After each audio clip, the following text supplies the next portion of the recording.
Hello everyone, so in this video we are going to learn about the chapter Living World.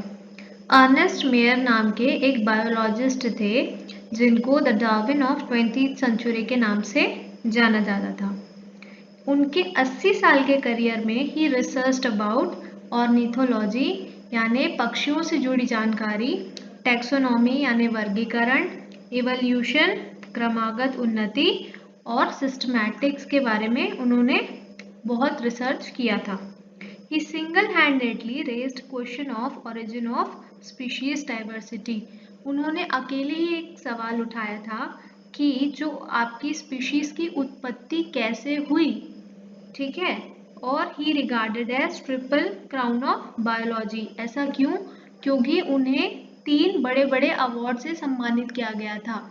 पहला आपका the बेल्जन prize in 1983, दूसरा the international prize of biology in 1994, तीसरा the Crawford prize in 1999। वो जब 100 साल के हुए तब उनका देहांत हो गया 2004 में, ठीक है। अब व्हाट इज लिविंग ऑर्गेनिज्म, ठीक है। लिविंग ऑर्गेनिज्म को हम क्या बोलते हैं? जीवित अंगी, ठीक है। अब we find living organism everywhere, हमें हर जगह लिविंग ऑर्गेनिज्म देखने को मिलते हैं, ठीक है। माउंटेन्स हो गए, आपके डेसिडियस फॉरेस्ट हो गए, ओशंस हो गए, फ्रेश वाटर लेक्स हो गए, डेजर्ट्स हो गए, हॉट स्प्रिंग्स हो गए, हर हैबिटेट में पाए जाते हैं living organism. But the question is what living is an opposed to the non living. इसका मतलब कि लिविंग ऑर्गेनिज्म आपके नॉन लिविंग ऑर्गेनिज्म से अलग किस तरह से है, नॉन लिविंग ऑब्जेक्ट से, ठीक है। दूसरा क्वेश्चन ये है what is the purpose of life. तो पहला क्वेश्चन पे आते हैं, व्हाट इज लिविंग।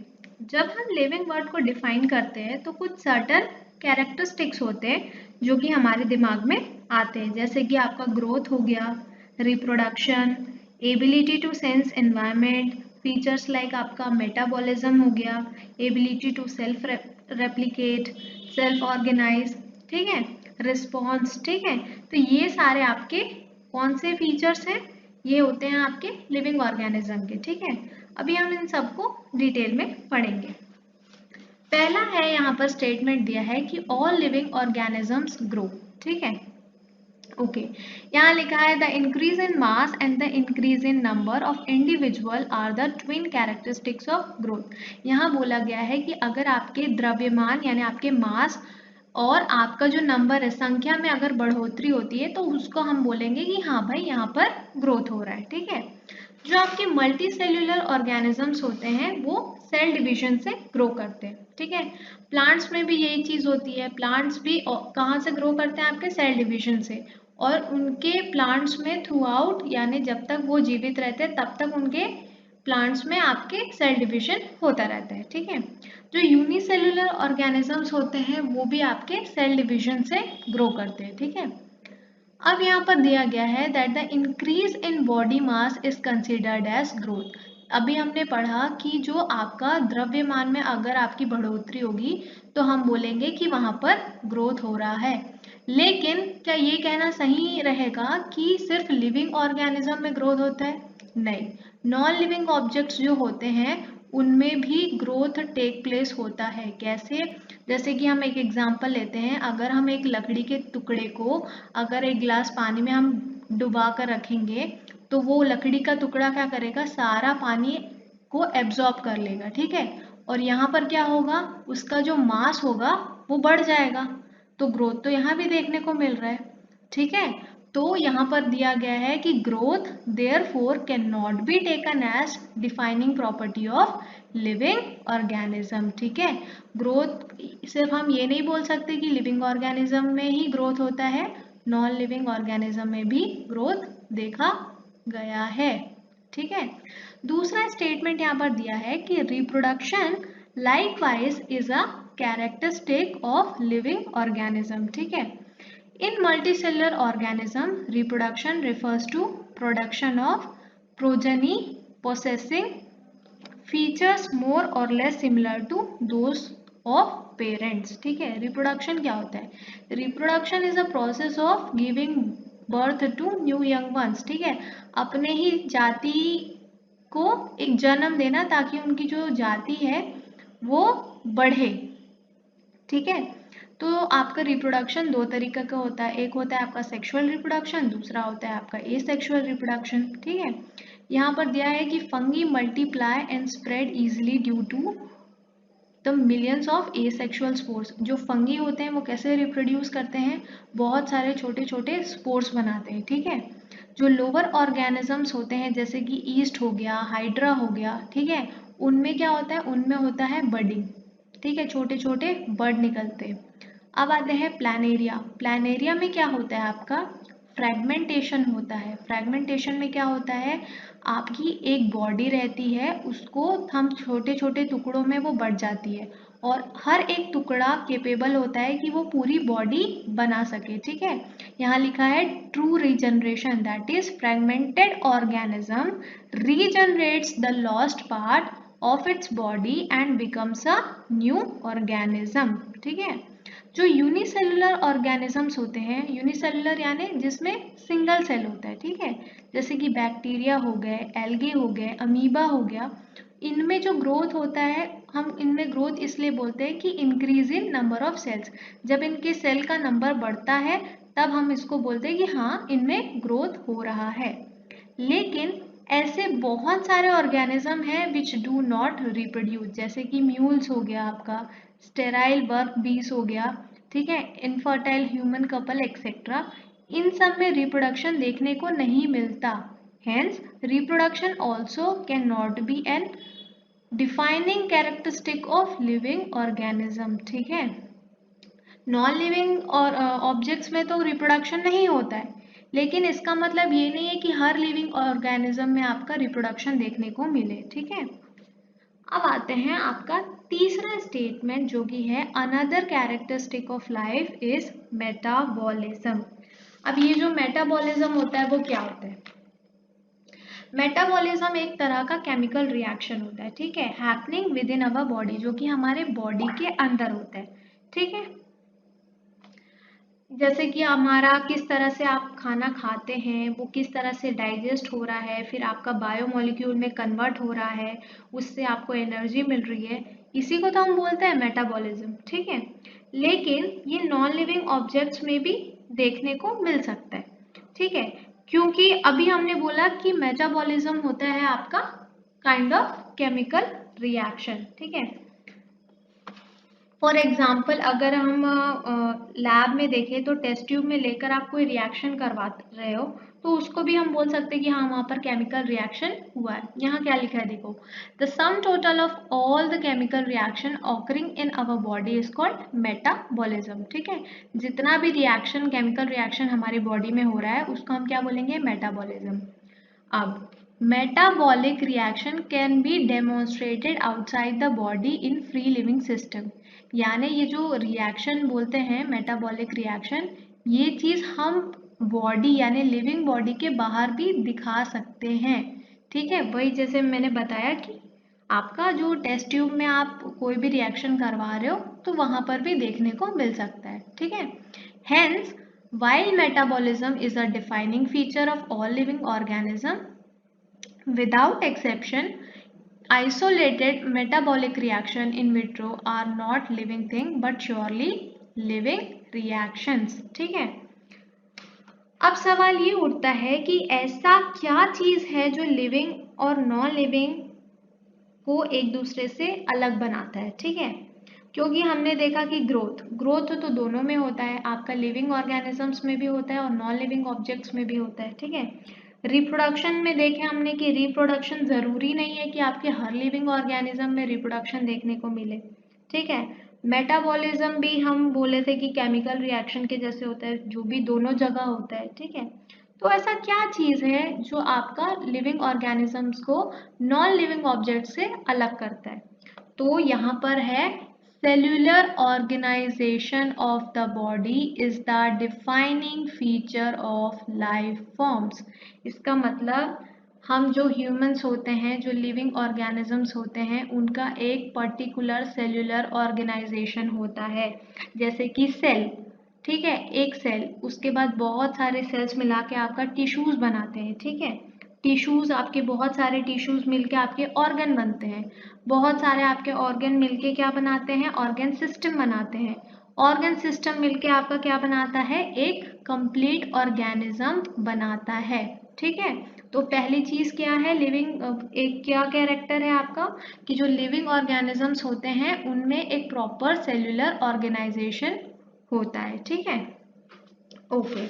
अब आते हैं कि जो लिविंग ऑर्गेनिज्म होते हैं उनके पास क्या होता है, सेंस ऑर्गन होता है। ठीक है, तो लिविंग ऑर्गेनिज्म के पास एबिलिटी होती है कि वो बाहरी या आसपास के एनवायरनमेंट को महसूस कर सकें और अपनी प्रतिक्रिया यानी रिस्पॉन्स उसके हिसाब से दें। ठीक है, और यही चीज आपके प्लांट्स में भी होते हैं, प्लांट्स भी आपका सेंस कर पाते हैं कि आसपास क्या हो रहा है। ठीक है, तो जैसे कि आपका फॉर एग्जाम्पल है आपका सनफ्लावर। ठीक है, सनफ्लावर का जब सन निकलता है तो जो आपका सनफ्लावर का फेस होता है वो सन की तरफ हो जाता है ऑटोमेटिकली। ठीक है, इसको हम बोलते हैं फोटो पीरियड इफेक्ट। ठीक है, अब फोटो पीरियड इफेक्ट का मतलब द फंक्शनल और the behavioural response of an organism to the changes of duration in daily, यानी आपका टेम्परेचर हो गया, न्यूट्रिशन हो गया, एनवायरनमेंट हो गया, इन सब को देखकर वो अपना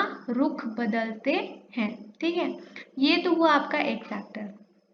ठीक है, अब दूसरा फैक्टर है आपका जो ह्यूमन बींग्स होते हैं। ठीक है, human beings the only organism who is aware of himself and this is called self consciousness. Self consciousness का मतलब होता है आत्म चेतना। ठीक है, ह्यूमन जो बींग्स होते हैं उनके पास ना चेतना होती है, तो यही आपका दूसरा फैक्टर है, लिविंग ऑर्गेनिजम्स में चेतना होती है। ठीक है, consciousness therefore becomes the defining property of living organism. Living beings की बात आती है तो जो आपका लिविंग स्टेट होता है यानी कि जीवित अवस्था, उसको पहचानने में थोड़ी सी डिफिकल्टी होती है। ठीक है, जैसे कि कोई इंसान अगर कोमा में है तो उसको अपने आसपास क्या गतिविधियां हो रही है उसका भान नहीं होता। क्यों? क्योंकि उसका जो सेल्फ कॉन्शियसनेस होता है यानी कि उसकी जो चेतना होती है वो उस टाइम एक्टिव नहीं होता। तो ऐसे सिचुएशन में क्या बोलेंगे हम कि वो जो ऑर्गेनिज्म है वो आपका जीवित अवस्था में है या निर्जीव। ठीक है, अब हम इतना पढ़ने के बाद एक नतीजा निकलता है कि therefore we can say that living organisms are self-replicating, evolving and self-regulating interactive system capable of responding to external stimuli। ठीक है, उनके पास होता है आपका कॉन्शियसनेस, वो अपने आसपास के एनवायरनमेंट को महसूस कर सकते हैं और उस हिसाब से अपनी प्रतिक्रिया जता सकते हैं। ठीक है, diversity in the living world, large variety of living organisms are present। जैसे कि आपका इंसेक्ट्स हो गया, बर्ड्स हो गया, पैट्स हो गया, ठीक है, एनिमल्स हो गए, प्लांट्स हो गए। ठीक है, तो बहुत सारे आपके जीव प्रेजेंट है इस वर्ल्ड में। ठीक है, द नंबर ऑफ स्पीशीज यानी कि जो जाति है that are known and described range are between 1.7 to 1.8 millions of आपकी species present है अगर मोटे मोटे तौर पर देखा जाए तो। this referred as बायोडाइवर्सिटी मतलब जैव विविधता। ठीक है, और भी हमें मिलेंगे, अभी ऐसी बहुत सारी स्पीशीज है जिन्हें हम ढूंढ नहीं पाए। जैसे जैसे हम एक्सप्लोर करेंगे आगे हमें और ये जो नंबर है आपका वो और बढ़ते जाएगा। ठीक है, there are millions of plants and animals जिनको हम लोकल नेम से जानते हैं, जैसे कि एग्जाम्पल आपका गोभी, गोभी यानी कॉलीफ्लावर। मान लीजिए कि हम यहाँ पर उसको कॉलीफ्लावर बोलते हैं, दूसरे देश में उसको किसी और नाम से जाना जाता होगा। ठीक है, तो the local names would vary from place to place. जो लोकल नेम होता है वो हर जगह किसी किसी और नाम से जाना जाता होगा। लेकिन ऐसे में तो दिक्कत आ जाएगी, हम अगर ऐसे बात करेंगे तो हमको तो कभी पता नहीं चल पाएगा कि हम मतलब दूसरे देशों के साथ हम कैसे बता पाएंगे कि हम उस पर्टिकुलर चीज के बारे में बात करें। ठीक है, so there is a need to standardize the naming of living organism, ठीक है, उसके लिए हमें ज़रूरी है कि हम जो लिविंग ऑर्गेनिज्म है, जो भी प्रजाति है, उसका नामांकन ज़रूरी है, ठीक है। This process is called nomenclature, उसको एक नाम देना ज़रूरी है, ठीक है। और आपका नॉमेनक्लेचर तभी पॉसिबल हो पाएगा जब हम कोई भी जो जीव है या कोई भी स्पीशीज है उसको हम आइडेंटिफाई कर पाएंगे, ठीक है। तो उसके लिए ज़रूरी है कि identification of a particular species is important, ठीक है। अच्छा, अब in order to facilitate the study and number of scientists have established a procedure to assign a scientific name, ठीक है। अब इस नाम को देने के लिए बहुत सारे साइंटिस्ट ने मिलकर सोचा कि एक कॉमन नेम रखेंगे जो मतलब ऑल ओवर वर्ल्ड में जाना जाएगा, जिसको हम बोलते हैं साइंटिफिक नेम, ठीक है। साइंटिफिक नेम हर एक स्पीशीज का अलग अलग होता है, ठीक है। तो उसके लिए ना उन्होंने साइंटिफिक नेम देने का सोचा, ठीक है। अब उसके लिए काउंसिल बना, जैसे कि ICBN यानी international code of botanical nomenclature, जो कि आपका प्लांट्स से रिलेटेड है, यानी आपके जो प्लांट्स होते हैं उनको नाम देने के लिए ये ICBN बना, ठीक है।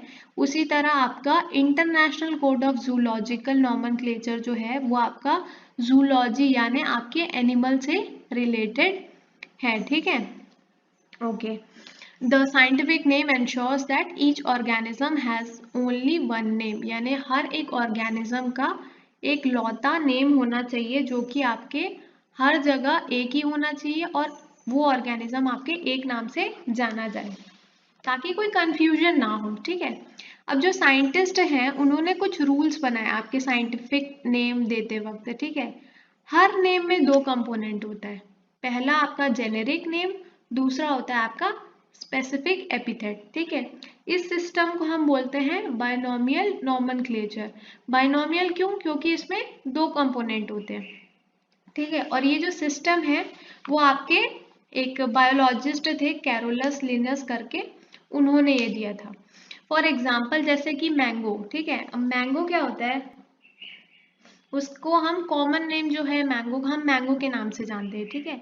अब जो साइंटिफिक नेम है, ठीक है, जो कि हर जगह एक ही होता है, हर जगह उसको मैंजीफेरा इंडिका के नाम से जाना जाता है, ये है उसका साइंटिफिक नेम, ठीक है। तो जो आपका पहला वाला जो मैंजीफेरा है उसको हम बोलते हैं जीनस नेम, ठीक है। और जो इंडिका है वो है आपका पर्टिकुलर स्पीशीज का नेम है, ठीक है। अब साइंटिस्ट ने कुछ रूल्स बनाए थे, अब उसमें के पहला रूल ये है कि बायोलॉजिकल जो नेम्स होते हैं वो हमेशा लैटिन में होंगे। ऐसा क्यों? क्योंकि जो लैटिन जो लैंग्वेज है वो डेड लैंग्वेज है। डेड लैंग्वेज यानी अब लैटिन का उपयोग नहीं किया जाता, बहुत सालों पुराना ये लैंग्वेज है और अब उसका प्रयोग नहीं करते कोई, ठीक है। तो उसमें चाह कर भी कोई चेंजेस नहीं कर सकता, ठीक है। दूसरा आपका रूल है कि पहला जो वर्ड है वो रिप्रेजेंट करेगा आपके जीनस को, ठीक है, यानी कौन से जीनस का है वो। और दूसरा जो वर्ड है आपका वो रिप्रेजेंट करेगा आपका पर्टिकुलर स्पीशीज, किस स्पीशीज का है, ठीक है। तीसरा आपका रूल है कि कोई भी बायोलॉजिकल नेम हो अगर वो हैंड रिटन है, ठीक है, जैसे कि आपका बायोलॉजिकल नेम है आपका मैंगो का मैंजीफेरा इंडिका, अगर ये हैंड रिटन है, अगर ये हाथों से लिखा गया है तो हमेशा इसके नीचे एक अंडरलाइन होगी, ठीक है। और अगर ये प्रिंटेड है, अगर इसे प्रिंट किया गया है तो हमेशा ये इटैलिक्स में होगा। इटैलिक्स में क्यों? जो कि उसका जो बोलते हैं ना कि लैटिन से ओरिजिन है उसको दर्शाता है, ठीक है। इटैलिक्स मतलब आपका थोड़ा सा तिरछा होता है, एक सेकेंड ना, जैसे कि यहाँ पर जो आपका मैंजीफेरा इंडिका है ये देखो थोड़े से ना स्लाइटली टिल्ट है, थोड़ा सा तिरछा हुआ, ठीक है। तो अगर ये प्रिंटेड है तो ये इटैलिक्स में लिखा गया है, ओके।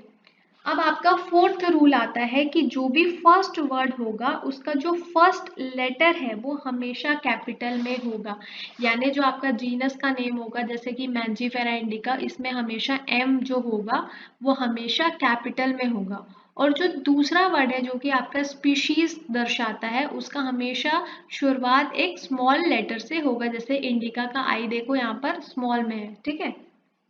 ओके, अब आते हैं कि कोई भी किसी भी बायोलॉजिस्ट ने अगर उस नाम को दिया है, ठीक है, साइंटिफिक नेम अगर दिया है, तो उसका नाम हमेशा जीनस और स्पीशीज नेम के लास्ट में लिखा जाएगा। जैसे कि आपका है मैंजीफेरा इंडिका लिन। लिन जो है ये आपके डिस्क्राइब करता है कि लिनियस करके एक आपके बायोलॉजिस्ट थे, उन्होंने ये नाम दिया, तो उनका जो नाम है ये लास्ट में यहाँ पर लगा है, ठीक है।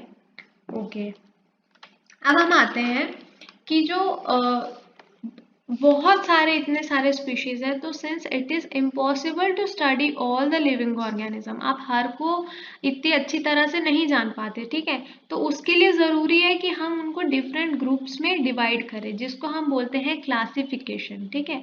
उनको हम क्लासीफाई कर रहे हैं। जैसे कि classification is the process by which anything in is grouped into convenient categories based on some easily observable characteristics, ठीक है। उनके कुछ ऐसे स्पेसिफिक कैरेक्टर्स होंगे, उस हिसाब से हम उनको अलग अलग ग्रुप्स में डिवाइड करते हैं, ठीक है। अब क्लासिफिकेशन जरूरी होता है किसी भी ऑर्गेनिज्म को नाम देने से पहले, ठीक है। फॉर एग्जांपल जैसे कि आपका डॉग हो गया, कैट हो गया, इंसेक्ट्स, ये बोलते ही हमारे दिमाग में कुछ अलग कैरेक्टरिस्टिक्स आ जाते हैं। जैसे हमने डॉग बोला तो हमारे दिमाग में एक पिक्चर आ जाता है कि हाँ यार डॉग है, उसके 2 कान हो गए, ठीक है, एक पूरा इमेज आ जाता है, ठीक है। वैसे ही अगर हम मैमल्स बोलते हैं, मैमल्स का क्या स्पेसिफिक कैरेक्टरिस्टिक्स होता है, जैसे उनके जो एक्सटर्नल ईयर्स होते हैं, कान जो होते हैं वो बड़े बड़े होते हैं, उनके बॉडी में हेयर होता है बहुत ज़्यादा, ठीक है। तो ये है आपके मैमल्स के कुछ फीचर्स। अब जो साइंटिफिक टर्म होता है फॉर दीज कैटेगरीज, इनको हम बोलते हैं टेक्सा, ठीक है। ये जो आपका किसी भी कैरेक्टरिस्टिक होता है, ठीक है, उसको एक साइंटिफिक टर्म दिया है जिसको हम बोलते हैं टेक्सा। और ये जो टेक्सा होता है उसी को हम जब बोलते हैं कि जब प्रोसेस होता है उसका नाम देने का, तब हम उसको बोलते हैं टेक्सोनॉमी। यानी hence based on characteristics all living organisms can be classified into different taxa. This process is called classification and this process of classification is called taxonomy, ठीक है।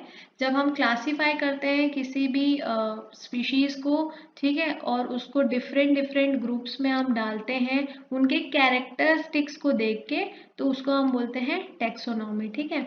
अब जो एक्सटर्नल और इंटरनल स्ट्रक्चर्स होते हैं, सेल का structure हो गया, ठीक है, आपका डेवलपमेंट हो गया, डेवलपमेंट प्रोसेस हो गया, इकोलॉजिकल इंफॉर्मेशन हो गया किसी भी ऑर्गेनिज्म का, ये सारी चीज़ें बहुत ज़रूरी है आपके टेक्सोनॉमिकल स्टडीज के लिए, ठीक है। हेंस कैरेक्टरिस्टिक्स, ठीक है, फिर उसके बाद आइडेंटिफिकेशन हो गया, फिर क्लासिफिकेशन हो गया, नोमेनक्लेचर हो गया, are the processes that are basic to taxonomy. Human beings were since long not only interested in knowing more about different kinds of organism and their diversities but also the relationship among them, ठीक है। जो मानव जाति है वो हमेशा से ही जीव जंतु के बारे में जानने के लिए उत्सुक रही है, और ना सिर्फ आपके जीव जंतु के बारे में पर उनके संबंध क्या है एक दूसरे के साथ, ये भी जानना चाहती है, ठीक है। This branch of study was referred as systematic. इस ब्रांच को हम बोलते हैं सिस्टमैटिक्स, ठीक है। अब ये जो वर्ड सिस्टमैटिक वो आया कहाँ से, एक लैटिन वर्ड से, ठीक है, जो कि है आपका Systema, which means systematic arrangement of organism, यानी आपके सुव्यवस्थित रूप से आपके ऑर्गेनिजम्स को जमाना, ठीक है। अब एक लीनियस नाम के आपके बायोलॉजिस्ट थे जिन्होंने एक बुक भी लिखी थी इसके ऊपर, जो कि है आपका सिस्टमा नेचुरे करके, ठीक है। अब जो सिस्टमैटिक है, systematics take account evolutionary relationship between organism, ठीक है। ये जो आपकी ब्रांच है सिस्टमैटिक की, ये इसके अंदर आपका क्या आता है, एक ऑर्गेनिज्म दूसरे ऑर्गेनिज्म के से किस तरह से संबंधित है, ये हम इस ब्रांच में पढ़ते हैं।